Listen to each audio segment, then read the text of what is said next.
Hello, everyone, and welcome to this webinar hosted by the International Society for Sexual Medicine. Today's session is titled Emerging Topics in Menopause. I would like to remind you of the opportunity to add automated subtitles, including translations, and to do so at the bottom of your screen, next to the chat and Q&A, you will see a button, Show Captions. You can click it and select the language of your choice. We are the ISSM, and we are focused on every field in human sexuality. We have affiliated societies all over the world.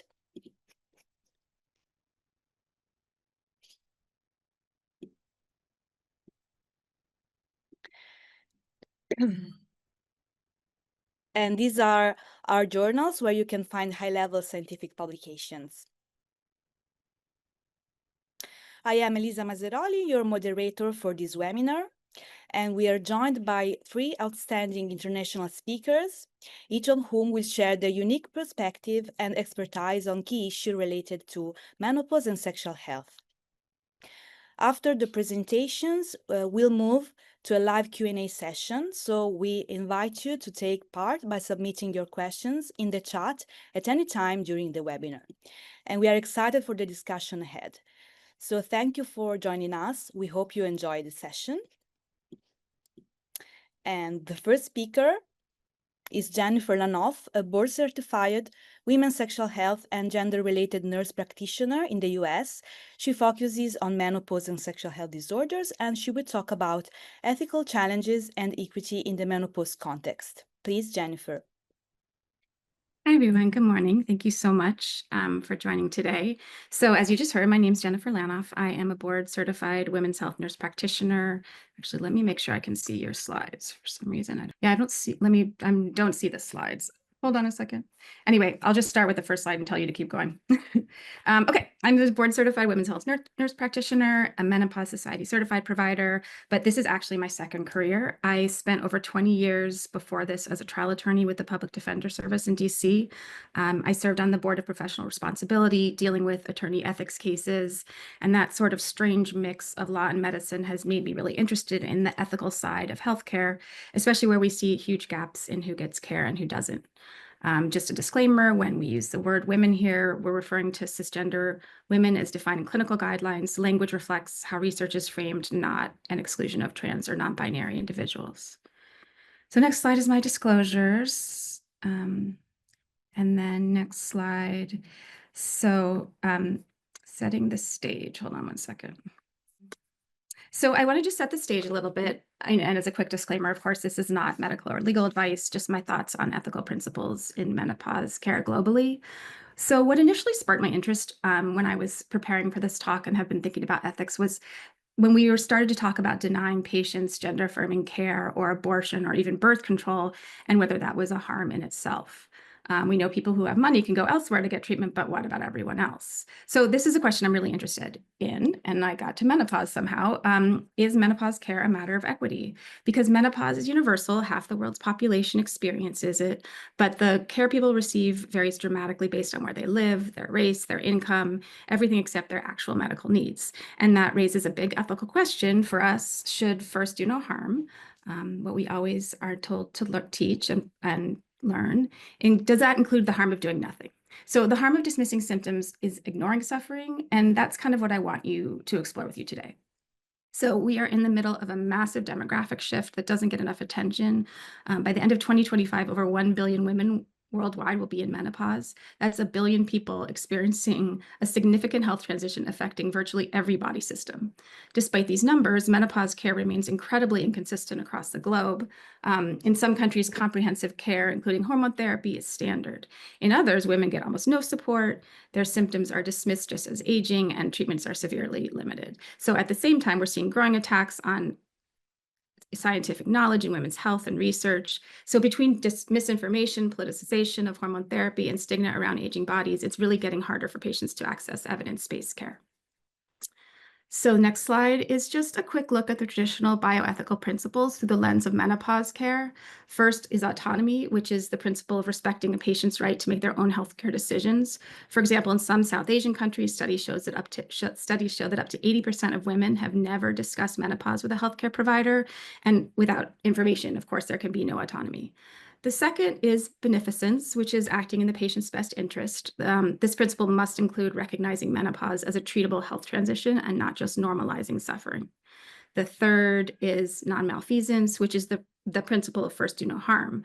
But today, I think we really have to say that doing no harm must include not withholding effective treatments. Untreated vasomotor symptoms, sleep disruption, and genitourinary symptoms have real health consequences.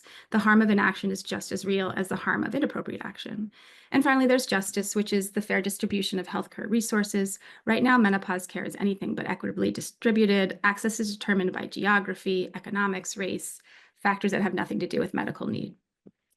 So next slide is a little bit about what I call the evolving definition of harm.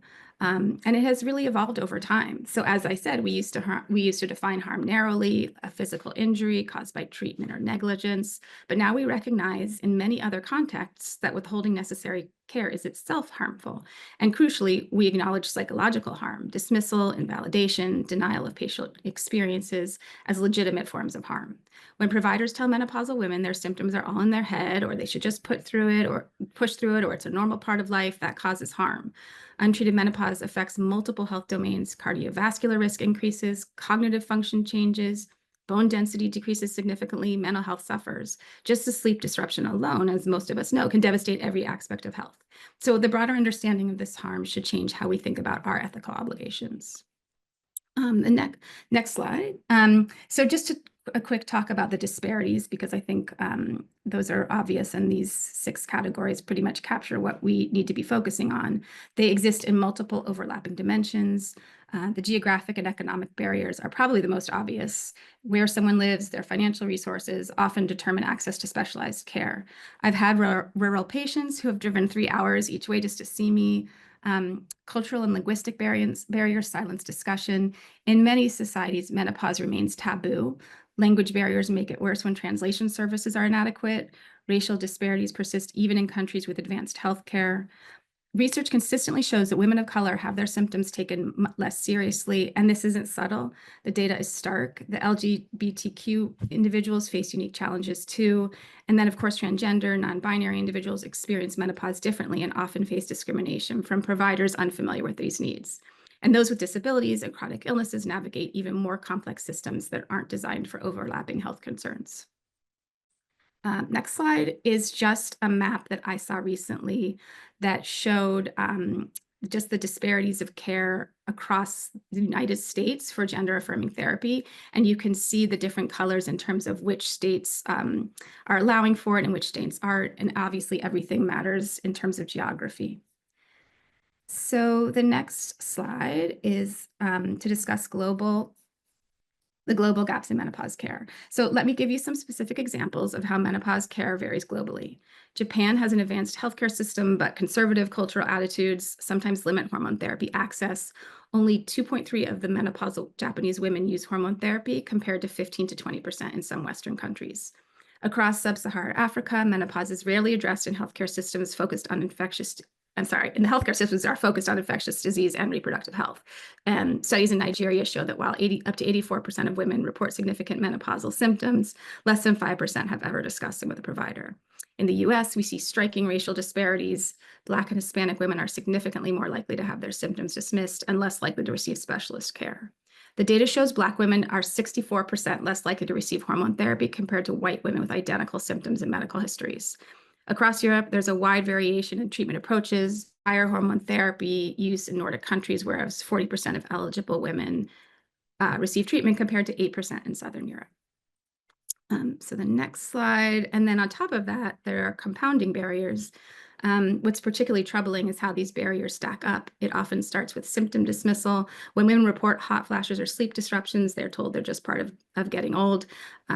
Many of our patients have seen multiple providers before they see us and are told that their symptoms are just normal. Even when symptoms are taken seriously, appropriate care may not be available. Many healthcare systems don't have providers with menopause training. And then, of course, there are financial barriers. Hormone therapy might not be covered by insurance or might be too expensive.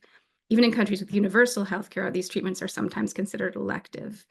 If you add in transportation challenges for rural populations, time constraints for caregivers and working women, language barriers, low health literacy, each layer makes it harder to get proper care.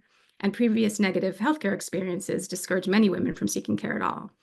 Once you've obviously been dismissed or belittled, why would you go back? The next slide is just what I was talking about before, this stark number. When you look at the study from 2022 shows 64% of Black women are less likely to receive hormone therapy than white women compared to with identical symptoms and medical histories. Hispanic women face similar barriers. They are receiving treatment at rates of 40% lower than their white counterparts. These disparities exist even when controlling for education, income, insurance, suggesting implicit bias does play a significant role. What makes this especially concerning is that Black women often experience early onset and more severe vasomotor symptoms. The SWAN study found Black women reported hot flashes and night sweats at rates up to 45% higher than white women. So we've got earlier onset, greater severity, and lower treatment rates, which is a perfect storm of healthcare inequity. So the next slide sort of is part of my belief that our lack of treatment is beginning to look like harm. The consequences of untreated symptoms go way beyond discomfort. For example, bone health deteriorates rapidly over the menopause transition. Women can lose up to 20% of their bone density in the first 5 years after menopause.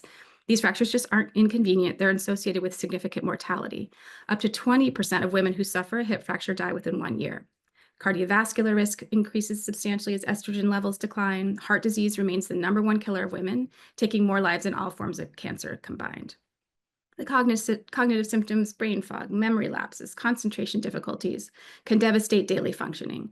I've had patients, obviously, we all have, on the verge of leaving careers they love because they can't focus or remember details anymore.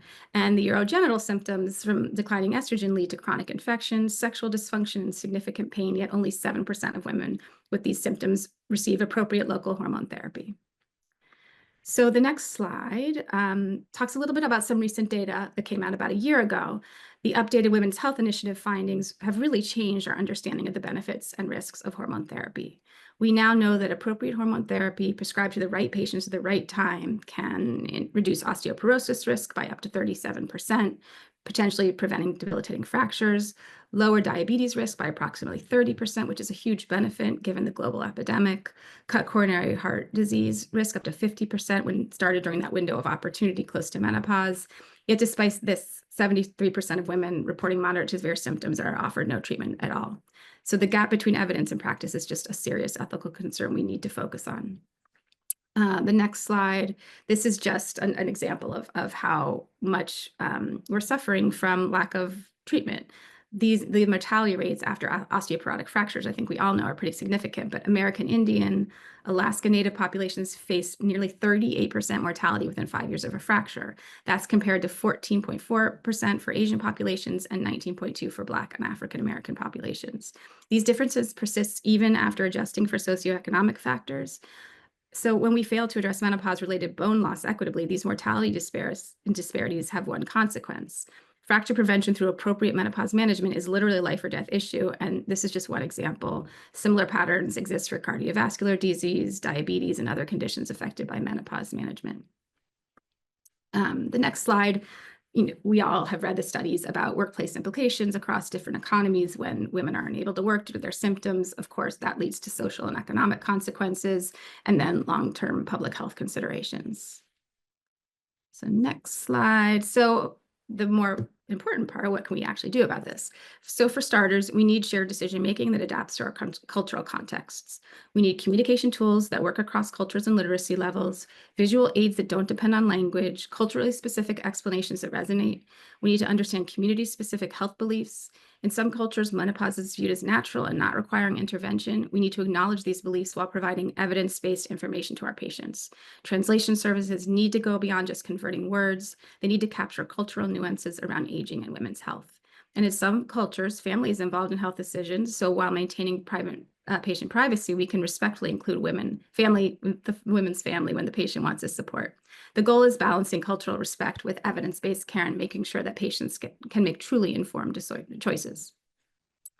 And then the next slide is an important one because I think we all have to assess and accept our limitations. So evidence-based algorithms from NAMS are a great start. The Menopause Society are a great start, and the IMS. They give us a great roadmap, but they tell us when to screen, who's a candidate, how often to follow up.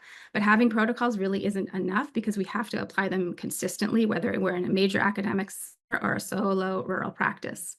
We also have to accept our limitations of the system, of the data, of our own blind spots. That means implementing evidence-based approaches that are actually built to address disparities, not just describe them. And we must point to our duty to refer if we can't meet a patient's needs. So equity-focused risk assessment is really part of that. We can incorporate race and ethnicity as meaningful clinical variables while actively avoiding stereotype-based care. It takes nuance and it takes training. Cultural competence training helps us recognize implicit bias, especially in how we evaluate and treat fracture risk, menopause symptoms, or cardiovascular risk in different populations. Standardized protocols matter too, not just guide to care, but making sure that screening and follow-up happens for all patients, not just the ones who speak up or show up with a spreadsheet. And community engagement is critical. We don't create culturally relevant care in a vacuum. We do it by partnering with communities and listening to what's already working. So this is how we can bridge the gap between identifying disparities and delivering care that actually reflects the people we serve. The next slide is sort of a similar. So when we talk about healthcare disparities, we're not just talking about access, we're talking about trust, cost, culture, and time. Community-based education models help us meet people where they are, literally and figuratively, and build plans that make sense in the context of their lives. Policy advocacy matters too. I don't think we can just keep our work in the office because even the best clinician cannot practice equity in system built on inequity. International collaborations give us perspective, reminding us that some of the very complex solutions we chase already are working somewhere else. And we have to be transparent about cost. We can bring generic alternatives to visits. We can document when patients can't afford what we're recommending, and know where to send them for patient assistance programs. So the next slide is more about advocacy because our ethical obligations don't stop at the exam room door. We really need to advocate at multiple levels. This is true within our organizations, pushing for coverage of hormone therapy, creating specialized clinics, implementing mandatory training, and with our colleagues across specialties. For example, as we all know, many primary care providers have minimal training on menopause. Continuing education and mentoring can help close that knowledge gap. In policy arenas, providing clinical expertise to inform legislation and regulatory decisions so science and not politics really drive policy. So through public education, countering misinformation about menopause and available treatments, and encouraging research, we can encourage diverse participation to build a better evidence base for menopause care. In closing, these inequities aren't inevitable. They are the result of policy chaos, resource allocation decisions, and what we value in healthcare. To meet our ethical responsibilities, we need to expand our definition of harm, recognize the complex intersecting barriers, and develop approaches that prioritize both evidence-based care and cultural sensitivity. Progress is happening. You see the UK's NICE guidelines on now to recognize menopause as a major health transition. Australia's foundation has amazing community education. The International Menopause Society is pushing for global standards. So change happens when we recognize that equitable menopause care isn't optional, it's a critical part of health and human dignity. So thank you for listening. I'd love to hear your experience and thoughts on this, and I welcome your questions and reflections. Thank you, Jennifer. That was a very thought-provoking presentation. And our next speaker would be as a pre-recorded video, and then she will be available for the Q&A afterwards. Flavia Fairbanks Ruano is Associate Professor of Clinical Obstetrics, Gynecology, and Reproductive Sciences at the University of Miami Miller School of Medicine, and she is the Director of the Female Sexual Health Program at the UHealth Jackson System. Her talk will deal with sexual medicine and aging, addressing the unique needs and concerns of older women in the modern era. Hello, everyone. I'm Flavia Fairbanks Ruano, gynecologist, Associate Professor at the University of Miami Miller School of Medicine. I'd like to thank the ISSM committee to include my name on this presentation for this webinar today. I have no disclosures to declare, and I'd like to start talking or discussing a little bit about why do we need to discuss these new findings or these new perspectives for older patients in the modern era. We are talking about sexual life. This is our field, and we need to understand or to better understand our patients. Everyone knows that sexual dysfunction in midlife is extremely common, and there are factors involved or responsible for that. We can highlight the predisposing factors, the precipitate factors, and also the maintaining factors for these patients. And they include the previous sexual experiences, the personality, sexual relationship, the menopause age, biological versus iatrogenic menopause, the menopause symptoms presented for that patient, the specific treatments that she's been submitted to, and sometimes the general health condition as well. And everything combined can be responsible for the major complaint that is always presented for this type of population, the hypoactive sexual desire disorder, that, as everyone knows, affect among 20 to 25% of these patients during any time, during lifetime. And in this specific population, the rates can be extremely high. And according to some researchers, it can affect around 50 to 60% of these patients. So we need to do, or we need to think about anything different to offer for them, right? And the female sexual response usually includes the biological, the psychological, the social, and the relationship aspects. Oh, I need to place it. Sorry.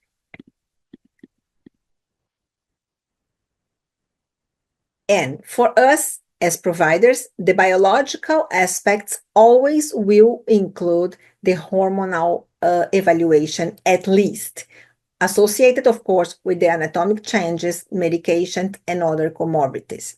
So it's our role to understand that the female sexual response between or besides having that model that everyone knows based on Kaplan's model, including the sexual desire, arousal, lubrication, satisfaction when organs occurs or not. Everyone knows everything in regard to that. But what is exactly the role or the responsibility associated or linked to the steroids in this kind of situation?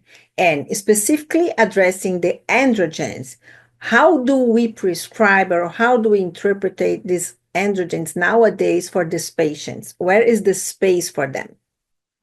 So, as central modulators, we recognize and everyone knows that testosterone can have an impact on the desire that is linked to arousal and orgasm. And this testosterone is also related to the estrogens. They work synergically. And both of them together can induce the dopamine release in the synapses. So this is extremely important, and this is not a novelty. But for older patients, sometimes we need to remember that maybe even getting the best hormone replacement therapy they can be submitted or allowed to have, sometimes we need to remember if there is any space of possibility to get them or to give them a little bit of androgens as well. And as peripheral regulators, they can also be stimulated, or the tissues will be completely grateful if they can respond to the androgen receptors. So sometimes giving testosterone or androgens associated with the conventional hormone replacement therapy we are used to give our patients can be the clue for our success. And why am I saying or using this word success? Because among the general population, everyone knows nowadays that they associate testosterone replacement or androgen replacement with muscular tone, sexual desire, higher performing while practicing physical exercises, and they want that. And in another hand, when we are thinking about the lack of androgens, sometimes these patients can think that this is the main cause for the hypoactive sexual desire they are presenting or feeling, the abnormal fat distribution, and the muscle weakness and laxity. So they don't want that. And this is a great or a huge cause of doubts, of questions that these patients bring to the providers, and we need to give them the answers. So this is not a novelty as well, but anyway, a consensus, a very, very important consensus published in 2019, already addressed the formal indication for the androgen replacement in women. So it will be represented by the hypoactive sexual desire disorder when patients are already given the classical hormone replacement therapy, including estrogens at least, or estrogens and progesterone when needed, and they are still presenting or complaining about lack of sexual desire. But nowadays, this seems to not to be enough for our patients. They come to us requesting the androgen replacement sometimes because they want more than only treating the sexual desire disorder. They want us to prescribe it, and they are about to leave us if we don't do exactly what they want. Of course, this is completely wrong. No one is like uh, in favor to this kind of behavior of these patients, for sure, but we need to understand the community claim. So we need to know exactly what to do. And there are many, many papers published in a several list of selective research. And we know that androgens are not to be given to every single patient at midlife or menopause, but they do have a space for that. So it's important to know when to consider the hormone replacement therapy as part of this therapy that is also planning to including the hypoactive sexual desire disorder. So there are many groups among renowned institutions worldwide spread that are nowadays thinking about other ways to replace androgens for women, considering many other benefits than only the hypoactive sexual desire disorder. So it's important to clarify that we are still following the current guidelines that only recommend testosterone replacement for hypoactive sexual desire disorder for postmenopause patients, and sometimes when there is a space for that and safety for that, sometimes for perimenopause patients complaining a lot of sexual problems or concerns, of course. But these other studies are already thinking about other possibilities, including general pathways to give this testosterone for these patients, like we can see here, the sprays, the patch, the pellets, and everything. Sometimes other federations and committees are also thinking about where to start this replacement, and they can be, depending on the situation, considering the peri or premenopause patients, like trials, and I will tell you why. And sometimes how much do they need to receive? So everyone knows that measuring these androgen levels is not enough, and sometimes it's not even recommended to them. But the baseline would be giving these patients something similar to the dosage they were used to get in the premenopause phase. So we have here a small table about how much is in average considered normal for a patient to get regarding testosterone levels in different ages, okay?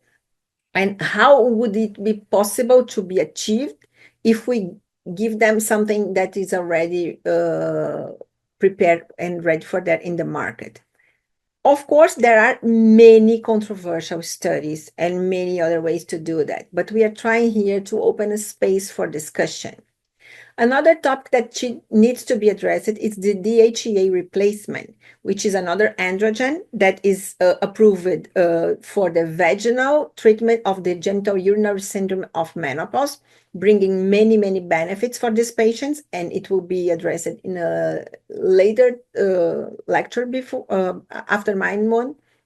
But we do know that sometimes, according to new researches as well, small benefits can start being present for these patients, addressing quality of life and sometimes mood.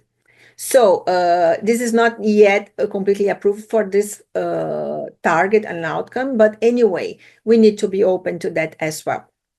So nowadays we can like advocate for the local treatment for the genital urinary syndrome of menopause, and here in the United States we do have the supplementation, the replacement, very easily found for patients in the market, the progesterone one, and we can also start having like more research regarding these other benefits that can be related to that as well. Everyone knows that sexual health in menopause is not related exclusively to hormone replacement therapy. Of course not. That's what we are here discussing. And there are many, many other topics that need to be involved in this discussion. But we do need to know exactly when to prescribe these hormones, including the classical hormone replacement therapy and also the androgen supplementation for these patients. So in terms of like a line, we could consider this the third step, okay? After education involving the sexual partnership, establishing the classical hormone replacement therapy, but of course, thinking about any possibility of androgen replacement when the previous steps are not enough for that patient. And this is completely true that hormones are extremely important for the well-being. So we need to know and to consider giving these patients any other source of hormone replacement therapy that's more in accordance to the nowadays perspectives. And what about the risks? Are there risks? Of course there are. So, and we need to be aware of that. So cardiovascular risks can be established, and there is a lack of information about exactly what happens when we give these patients in a long-term perspective the physiological dosage they were used to get prior to menopause. But we will always avoid the oral prescription because it has a huge impact on the lipid panel for these patients.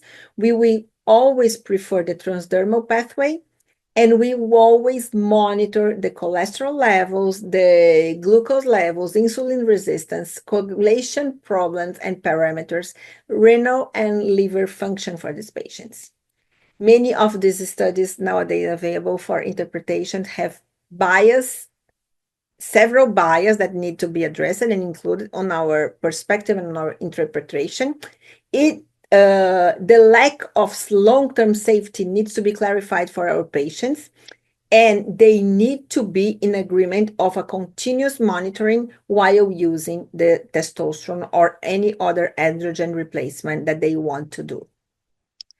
Regarding the breast tissue, we also have like controversial evidences, some of them showing that the androgens can be converted into estrogens in the breast tissue due to aromatase, and this conversion could be placing these patients at high risk for breast cancer as well, the same risks of giving them any other hormone replacement therapy. So the same contraindications would be applied to the androgen replacement for these patients. But there are other research and studies that shows the opposite. They show the opposite. How? Trying to make a comparison with like athletes of high performance that sometimes are using the androgens for other goals and targets, they can also think about getting something different for that. So in this situation, we can also place something or think about something that could be easier for them. And in this topic, we could like consider sometimes that giving them testosterone wouldn't be that harmful. And this is a field of interesting studies in the future. So we don't know exactly what happens in a long-term perspective when we decide to give these patients androgen replacement and the breast tissue safety. And for the endometrial effects and local effects in the uterine tissues, we need to understand that there is a lack of information in a long-term perspective as well.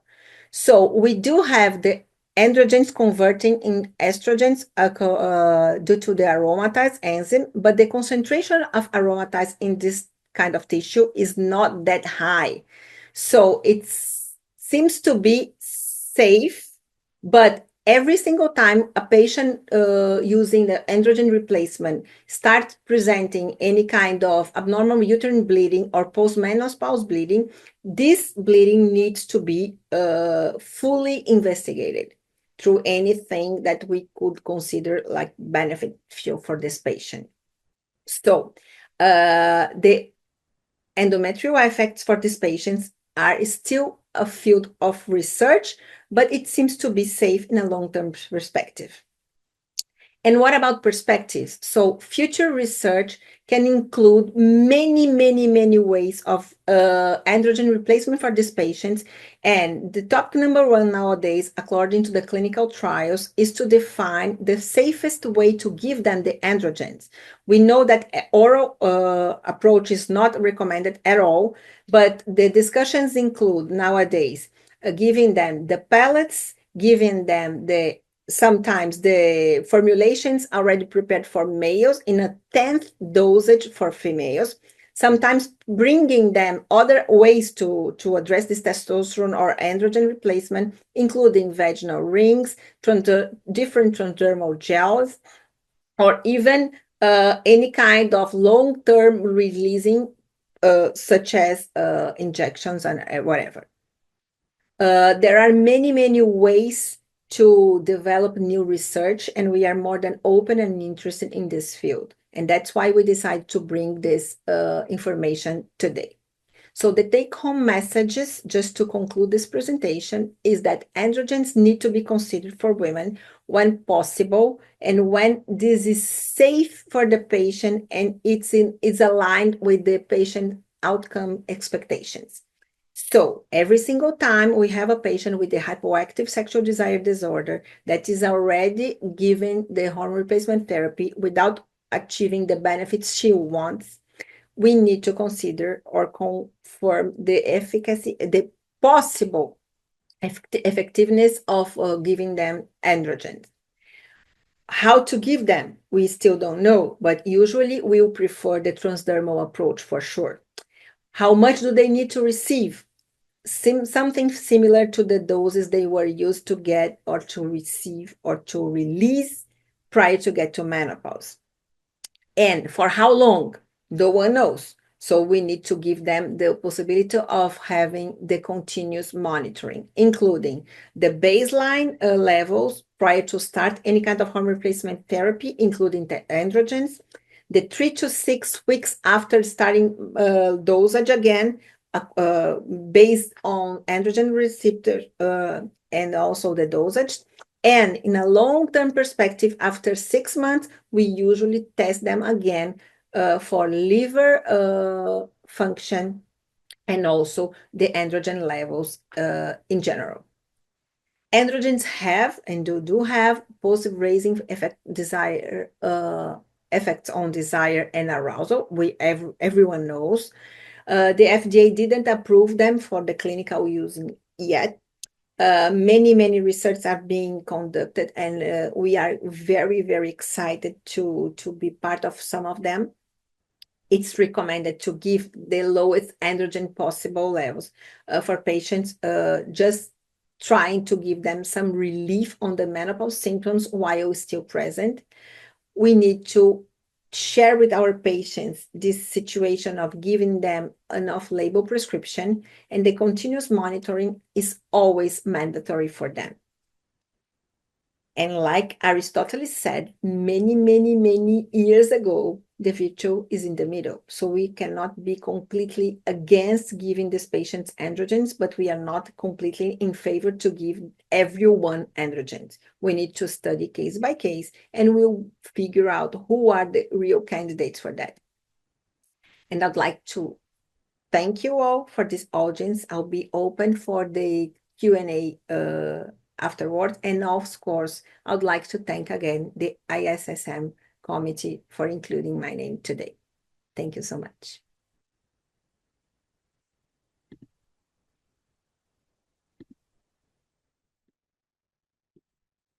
That was a great presentation, and we look forward the Q&A afterwards. Now it's a pleasure to invite live our third speaker for today, Estela Citrin, which is an obstetrician and gynecologist. She owns a sexual medicine diploma of the University of Montevideo, Uruguay, and she's an expert in clinical sexology and couples therapy.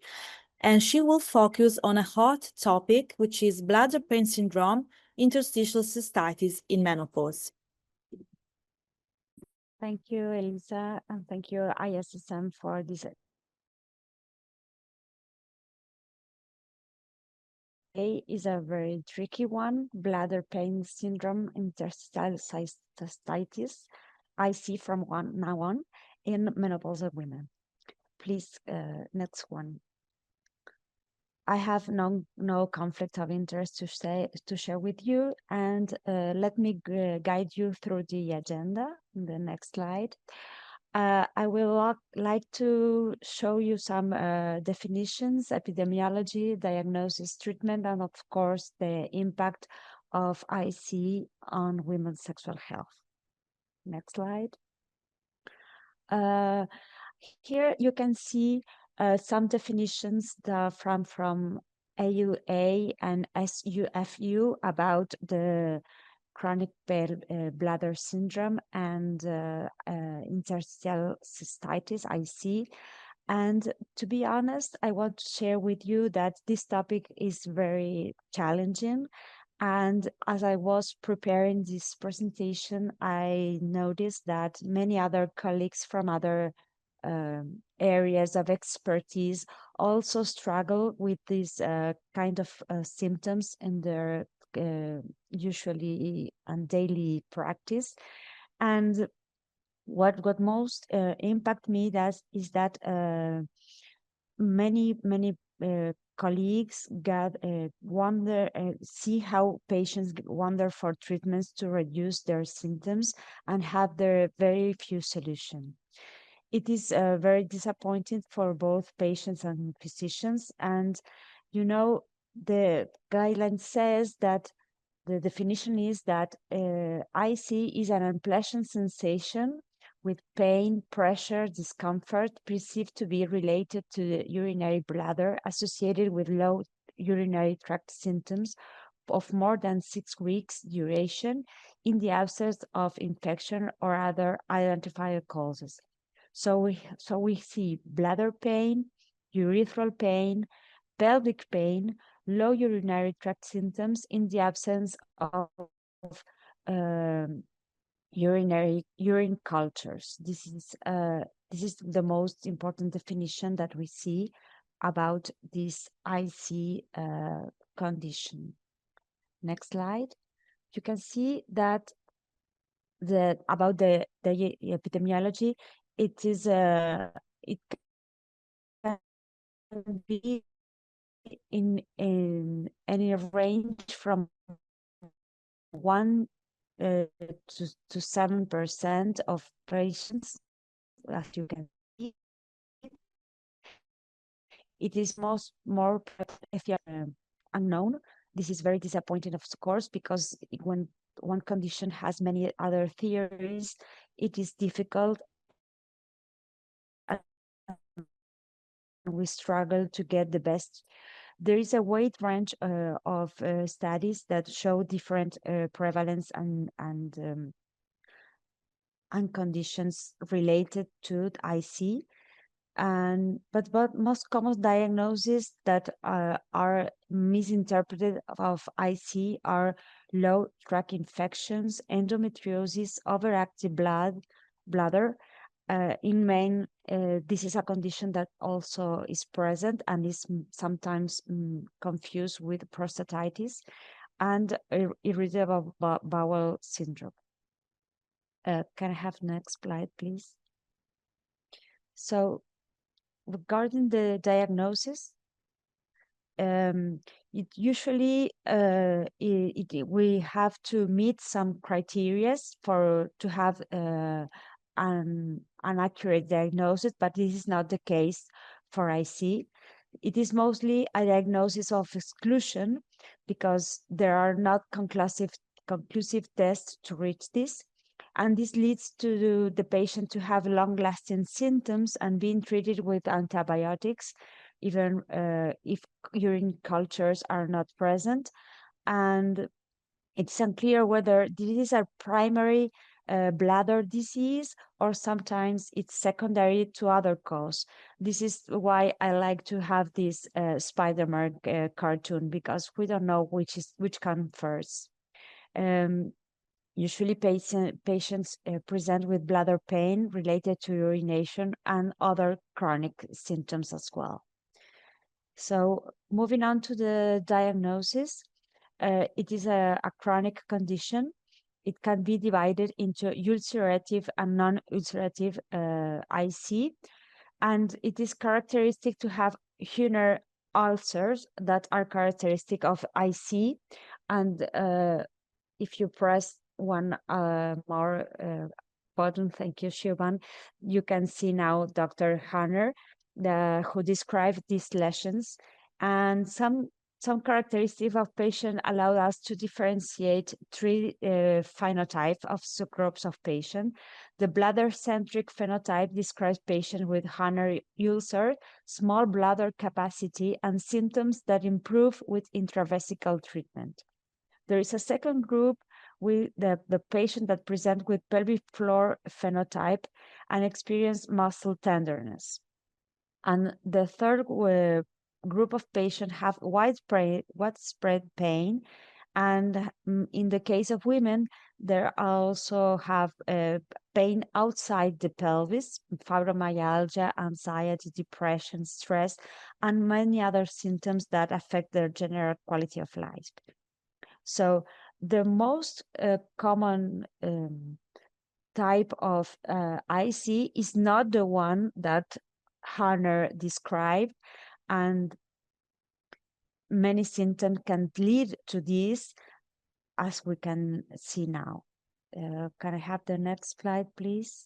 So symptoms can be related to genitalia, clitoral, vestibular, or urethral and bladder pathology, pudendal neuropathy, and high pelvic overtone, as you can see, or lumbar annular tear and sacral talbot cyst. Please have, yes, thank you. So to elaborate on this, I used the Consens Nomenclature and Process Care of the Management of PGAD from the Journal of Sexual Medicine of 2021. And there is a highly comprehensive algorithm divided into regions, as I am sure you are familiar with this. These comorbid medical conditions are discussed in this next slide and include clitoridemia, vestibulodynia, or for region 1, high tone pelvic floor dysfunction and pudendal nerve neuropathy for region 2, and lumbar annular tear and sacral talbot cyst for region 3. And in this slide that you are seeing now, you can see how the prevalence, the impact of trauma in different regions can lead to pain, but not really about IC. In this line, you can see how there are many symptoms we usually see in our patient that can be divided into these three regions. Region 1 is the end organ related to symptoms of the clitoris, of the vestibule, of the urethra and bladder, which are involved in IC. However, not that in some cases women can complain of there were some trauma related to the perineum and pelvis. That was region 2, that can cause an overactive pelvic floor, muscle dysfunction, and pudendal of vascular disease. In region 3, connected to lumbar disc disease and sacral talbot cyst, we can cause pain referred to genitalia.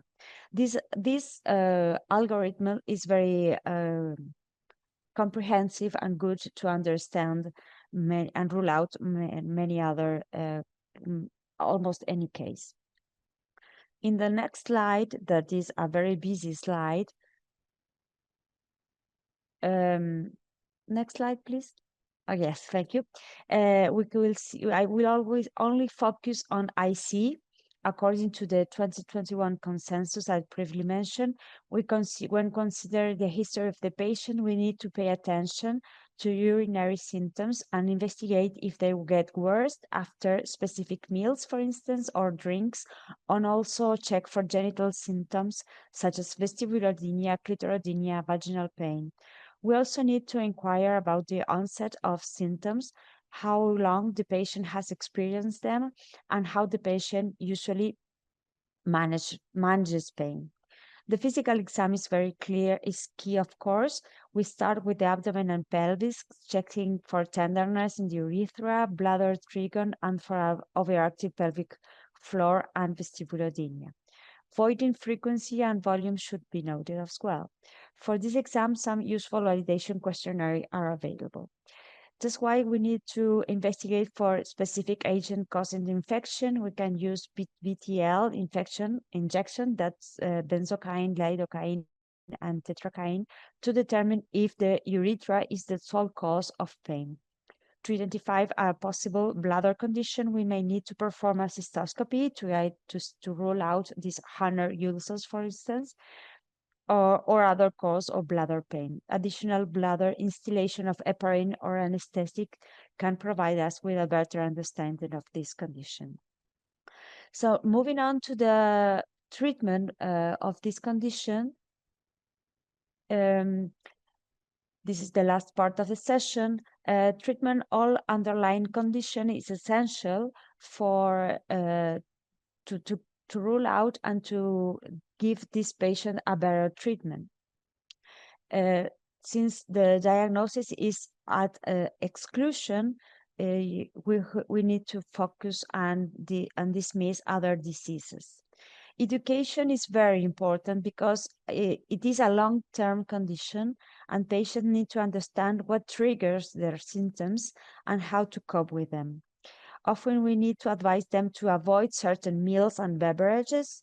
We can even point them in the direction of support groups on patients with IC. So in the next slide, here you have some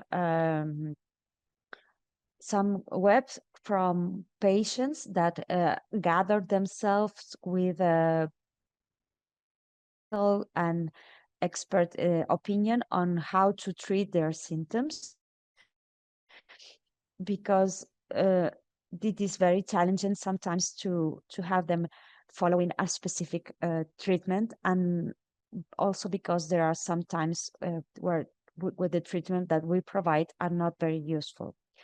In the next slide, you can see there is a table that was extracted from one of these websites, and here you can see in a more red background the foods and beverage that usually trigger these symptoms, and the less better one in green.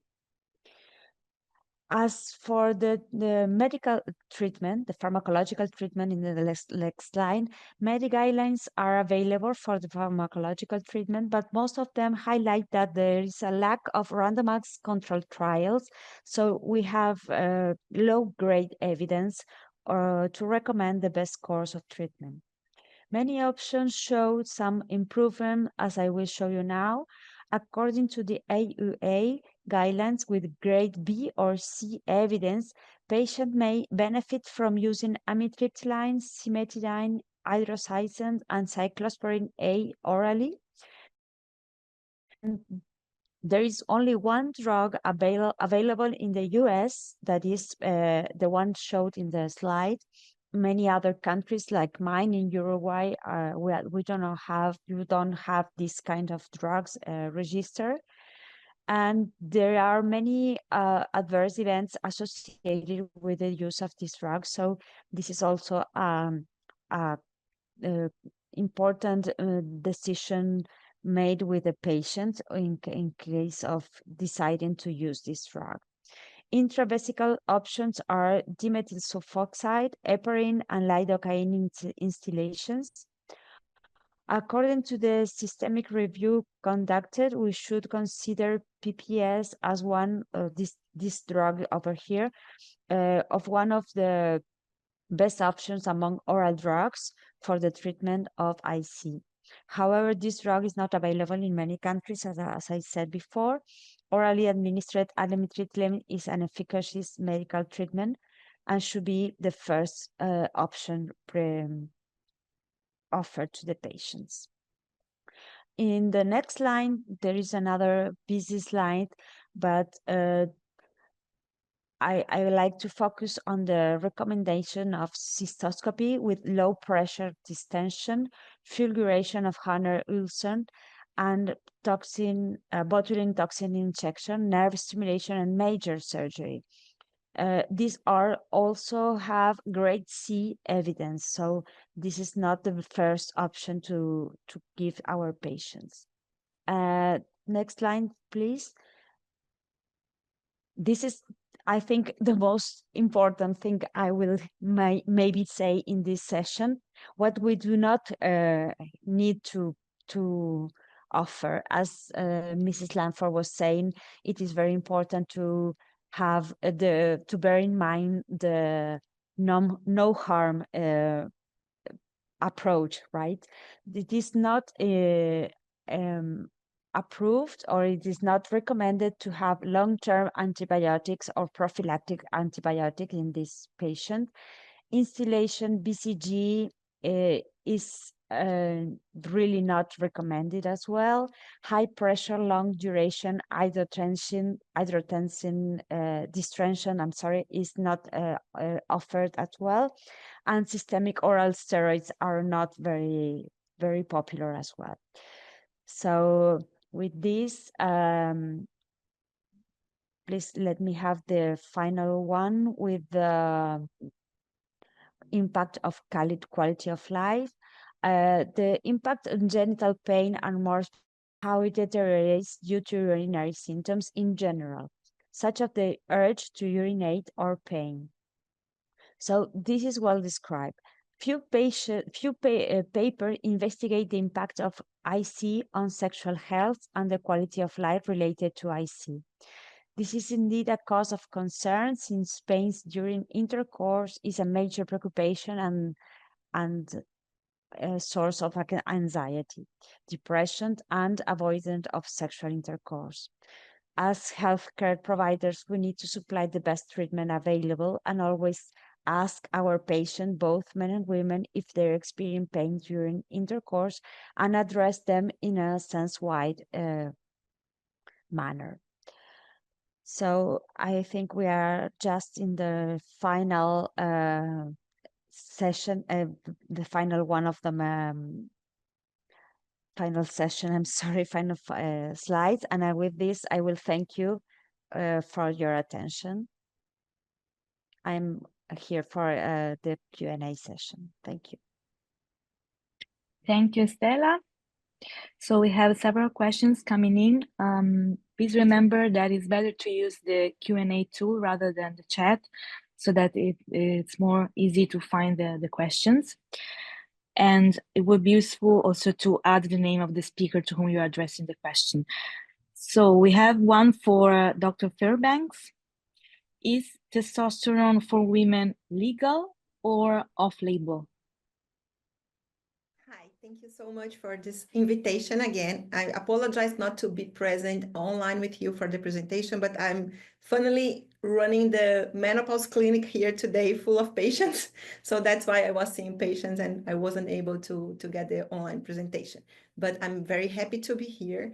And this first answer is the typical one. So we are using off-label prescriptions for patients while addressing other aspects or topics besides the hypoactive sexual desire disorder. For the hypoactive sexual desire disorder treatment, it's already approved and we can do that. But for any other outcomes that we are planning to have, it's still off-label. Thank you. Then another interesting question about androgens. Is it possible to predict the need in the future to have androgen replacement knowing that our patient had premature ovarian failure or insufficiency in her history? So we are not able yet to predict it, but anyway, it will be completely useful to know the baseline levels for each patient if possible. So of course, if we are seeing that a patient is going to a premature menopause, so it would be interesting to measure that level while she's still feeling well, because this would be the physiological level, the baseline level for that patient. And then in the future, if she needs to have this androgen replacement, that would be defined if she gets the classical hormone replacement therapy, including estrogen and progesterone, and they are not enough, they are not shown to be enough. Then knowing the previous baseline levels she was used to get, maybe it will be easier to adjust the prescription for that patient. Thank you so much, Flavia. Now I have a question for Stella that actually I wanted to ask too, so I'm happy. Do menopausal hormonal therapy reduce symptoms of gestational cystitis? Thank you for the question. No, it typically doesn't, because the issue is related to the bladder itself by definition. So what hormone therapy can improve is the GCM symptoms, the ones related to low urinary tract symptoms, not related to hormone deficiency, to say in some kind, to say somehow. It is not, it will not help IC. And are you aware of any positive or negative effect of androgens on bladder health? On bladder health, no, but there are many formulations I know that are available in the US that have low quantity of androgens for the treatment of GCM, not for IC. As I said, IC is a very challenging disease that has not very good outcomes, unless there are urological treatment, specific ones. But the impact of having pain in the genital area is important for the quality of life in sexual health. So if there is sometimes that might be a difficulty in determining if the pain comes from a GCM symptoms or for IC as an isolated situation. If we struggle with this difference, I will go for treat GCM. I see Flavia is nodding. Thank you. Because in postmenopause and sometimes even earlier, women will benefit from the treatment of GCM, and this can somehow lead us to determine if the problem is only coming from the bladder or is coming from a GCM in the vulva as a whole, different diagnosis. Do you have Do you anything agree, to Flavia? add, Flavia? Yeah. Yes.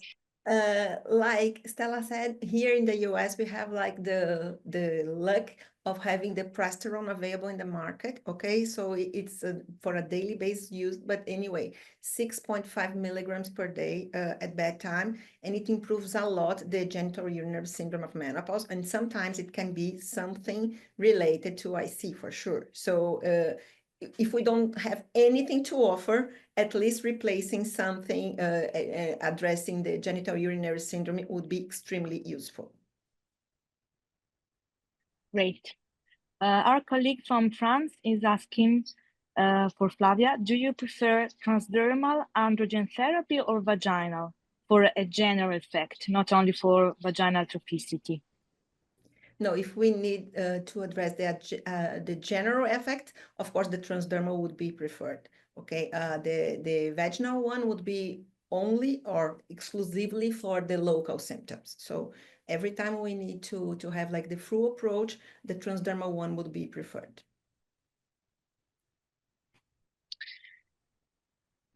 Question for Stella. How do you suggest to distinguish GSM, so genital urinary syndrome of menopause, from ICBPS? This is what we were talking about. Are there studies on the natural history of ICBPS in postmenopausal women? I am not aware, and I did. I think a good literature research for this webinar, and I didn't find any. It would be nice to investigate on that, of course. And when the GSM and IC symptoms tend to overlap, do you have any suggestions about a practical approach to distinguish one from another? Yes, it is very challenging, and I guess I will go through the approach we said earlier to treat DCM that is not harmful, and this will provide some relief, and all then try to identify if these symptoms get worse, for instance, and after having a coffee or alcohol or any other uh, food intake or beverages that I mentioned, and then maybe ask for an urologist consultation in order to perform the cystoscopy. For if we are lucky enough and we have these Hunner ulcers, then we will go through the pack through the area of IC, I guess. Great. But I agree, it is very challenging to identify one from another. Thank you, Stella. Flavia, regarding measurement of androgen levels, do you measure by saliva analysis or blood tests, which are not quite adequate way of measuring hormones? I mean, this probably the colleagues is referring to the intracrinology, or also to the fact that methods which are not mass spectrometry are not adequate. What do you think? Yeah, so unfortunately, even knowing that this is not perfect, we still only have like the blood test to offer our patients here. So that is the only way, and we know and we need to recognize that this is not the best way to do it. It will be a dream to have like spectrometry and chromatography for everyone, but we don't have it yet. Stella, what is the regimen for intravesical heparin and lidocaine in interstitial cystitis? Well, I am happy to let you have the guidelines because I am a gynecologist. I do not perform cystoscopy on a regular basis. And as I said, please also bear in mind that these are grade B or C recommendations, meaning that these are not very useful. This may reduce symptoms in a very short period of time, and they are not long-lasting treatments. So I am more than happy to share the documents the papers I found, with they have the exact dosing, but this is not my area of expertise. And probably sacral neuromodulation is same, It it's is not also your great. area, but is No, it useful? and it is also, as I mentioned, grade C or B of recommendation for treatment. So this is really not the first approach for these patients. As cystectomy, as I saw in the one of the Q&A, cystectomy is a major surgery. I am not sure if the question was about cystoscopy, but this is a major surgery, and we should really be very confident that this is the only reason the patient has pain, and there is not another logical solution for this patient. I completely agree. To Flavia, while testosterone treatment is more established for postmenopausal women with HSTD, its use in premenopausal women is less clear. What is your experience and recommendation for young women? Well, thank you for this question because this is the challenging one, okay? So we are not yet allowed to recommend testosterone replacement or androgen replacements for premenopause women with normal androgen levels for sure, okay? So in case of having any kind of androgen deficiency, and I'm against this term, but anyway, sometimes due to medical conditions or anything, this patient can be presenting or facing some kind of this and low androgen levels. So then there is a space to try. So I'll give my personal opinion. Sometimes when we have like patients that are like showing us that they have like this low levels and they are not dealing well with the symptoms and they are starting the premenopause syndrome, and then we have some space to share with them the field of a new research that's coming out and seeing if there are any benefits or not. But I'm always extremely clear with them of the because their risks can be like higher than the benefits at this time. Her body is still able to release androgens for sure from the adrenal glands and also sometimes from the ovaries. So sometimes they are like mixing symptoms, and this is what I usually talk to them. I have like a deep conversation addressing everything. Okay, so why are you, because the major complaint is I have lack of energy, I have like, I'm not exactly like I was before. So, and they attribute everything to androgens. So after that, after knowing this, I try to explain, and I sometimes I use this, like, I love that figure, the elephant from Professor Giraldi, showing them, okay, so look, many other things needs to be addressed prior to decide about giving a patient androgens, right? Even knowing that sometimes we can have some benefits, they are still linked to an off-label prescription and also sometimes to a placebo effect. So after doing everything, if she's still open to try, I try for a short time, around 3 months, and they need to prove me the benefits prior to decide on a long-term perspective treatment for them. So this is my personal opinion. This is not written anywhere. This is what I try to do with patients here, and sometimes it works. Do you agree, I Estela? add some Yeah, thoughts about perfect. yes, and also it is important to understand that this happens. All these symptoms happens in a woman that has many other responsibilities, like her job, her husband or her wife, her kids, her other responsibilities in life, and of course, this also can be this amount of work can be the cause of the extenuation she feels, and she can be feeling overwhelmed because she has many other responsibilities.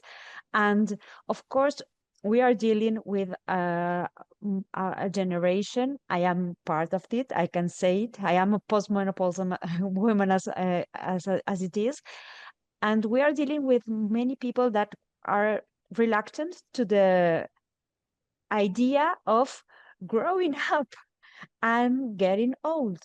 And this is what happens to many of us. This we will go through the postmenopausal stage more than we have been in the previous area of our biological life.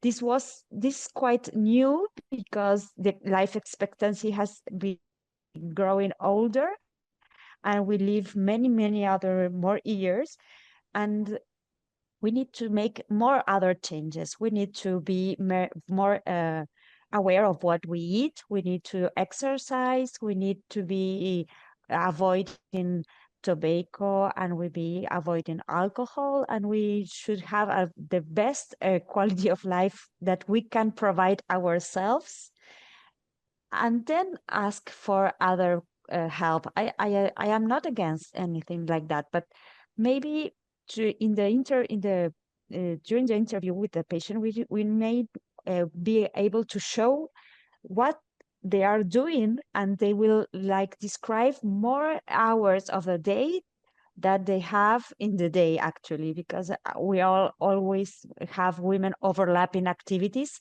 and if we count regular activities, we have more than 24 hours a day.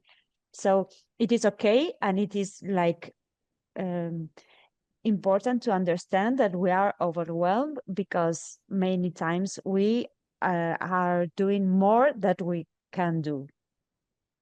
And this is not like something androgens will fix. Yeah.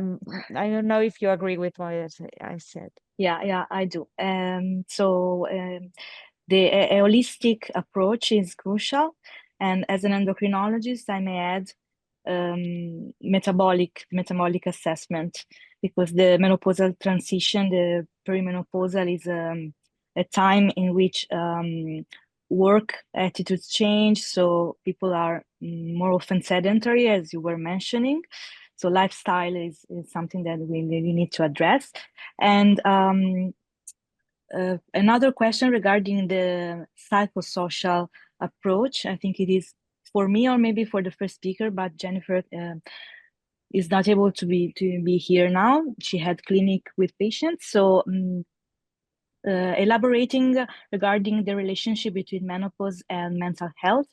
For sure, menopause is a significant life transition, and there are some common mental health concerns associated with menopause. For example, mood swings, anxiety. So both depression and anxiety can be experienced by women during the transition, and they may be exacerbated by hot flashes, for example, leading to sleep disturbances. So sleep and vasomotor symptoms are something to address, even when our patient is consulting for sexual or genitourinary symptoms. And they may be concerned about aging. They may also experience cognitive changes, the famous brain fog, typical of this time of life. And so I would say that, as Estella was mentioning, life stressors, so aging parents, children living home, societal attitudes toward aging and menopause are all issues to address, also together with hormonal changes and all the other biological complaints that we may have. Another question, interoception is a new promising area in this perineal sexual dysfunction. Personally, I do not know about this area. I don't know if Estella, if you do. So our colleague is asking, is there some similar works on IC for the pain? Sorry, Interoception. I don't no, It's I am not aware. okay. What about you, Flavia? No. No. No idea. I don't know if it's something like mindfulness, but I don't know that. Then we have for Stella, I had many patients in my clinic who failed conservative treatments, I believe for interstitial cystitis. I go for more intensive, even I think I may fail. I do peripheral nerve stimulation. Probably you already answered that, but okay. Do you want to add anything on this? No. Okay. Now we have another question for potentially both speakers. What is your opinion on the use of vaginal estrogens? In South America, we have promestriene, which is not absorbed, in menopausal women who do not yet have urogenital syndrome, so as a preventive measure. May I start? Yeah, please, Yeah. Flavia.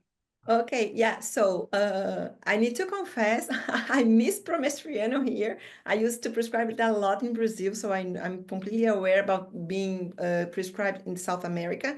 But we do have other options. So maybe the local estradiol is enough, or even the DHEA we have here, right? So for premenopause patients, I don't see a space for that while they are still releasing hormones. And we need to understand and to remember that the vaginal mucosa claims for hormones around 3 to 5 years after menopause. So the genitourinary syndrome of menopause is not something that starts with menopause immediately. So we still have a space to start with the general replacement hormone therapy prior to prescribe or suggest something to the vaginal mucosa, including estradiol. I usually prefer to start with the general hormone replacement therapy.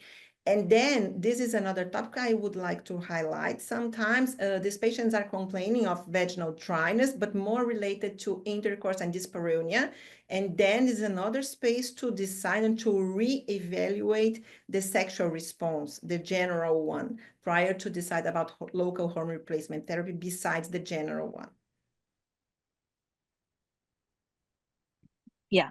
I Estela? also like to add that sometimes I also make some general recommendations about the use of intimate soaps. There are here in I don't know if this applies for other countries, but what I see here in Uruguay is that sometimes women are maybe too obsessive about hygiene in vulva, and they use soap, and they use other like not cotton underwear that also allows to have more infections. And these are general recommendations I usually give. Also, the use of vegetable oils like olive oil, or to apply gently instead of jumping to hormones. I am aware that in other countries the pharmacists can formulate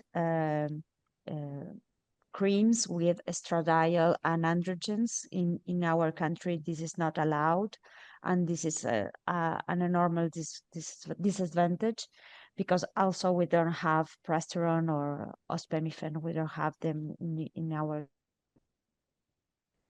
country as well. So uh, I sometimes give general information about hygiene, and this usually works. And the self-treatment of infections, or what they feel like are vaginal infections. Sometimes women feel that they have excessive fluids, and they jump into the conclusion that they have some kind of yeast infections, for instance. And here they can go to the pharmacy and buy some vaginal tablets, and they just do that. And this also interferes with the vaginal microbiota. I wanted to ask you, Stella, your talk was focused on the menopausal stage of life, which was the topic of the webinar, of course, but in young women, in clinical practice, I often come across women with endometriosis who also refer urinary symptoms. And I read that there might be common pathogenetic factors. What do you think about that? Yes, endometriosis is a condition that we almost. It is very sad to see how young women, have to struggle with this condition for many years, and uh, there are some initiatives that try to focus on awareness of endometriosis, to not to be the one of the most think causes of pain, of pelvic pain in young women. It can be related to the presence of endometriosis in the bladder. So this will be like extensive endometriosis, and very difficult to treat. And sometimes the presence of this endometriosis near the bladder can cause symptoms like IC. In this case, what should be rational is to treat endometriosis if it's present. Sometimes the medical treatment is very challenging for young women, because if we have to suppress the hormone production in a very young women to induce like menopause, it is very challenging. But I think that the key here is to understand if these symptoms are related to endometriosis or to IC, like an isolated matter. If you remember, I mentioned endometriosis to be one of the causes of bladder pain or pelvic pain related to in any stage of life. Thank you. So we have to close. Thank you all for joining us today for this insightful webinar hosted by the ISSM. A special thank you to our three experts for their engaging presentations and valuable contributions, and to all of you for your active participation. And a recording will be made available soon, and we encourage you to stay connected with the ISSM for future events and educational opportunities. Until next time, take care, and thank you again for joining us today. Goodbye. Bye-bye.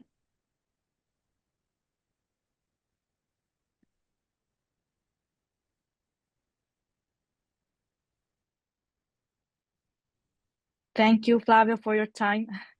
Thank you. And I apologize again not to be present for the No online. problem. It was great. Thank I'd you. love to participate. Thank you so much. Have a great day. Bye. You too.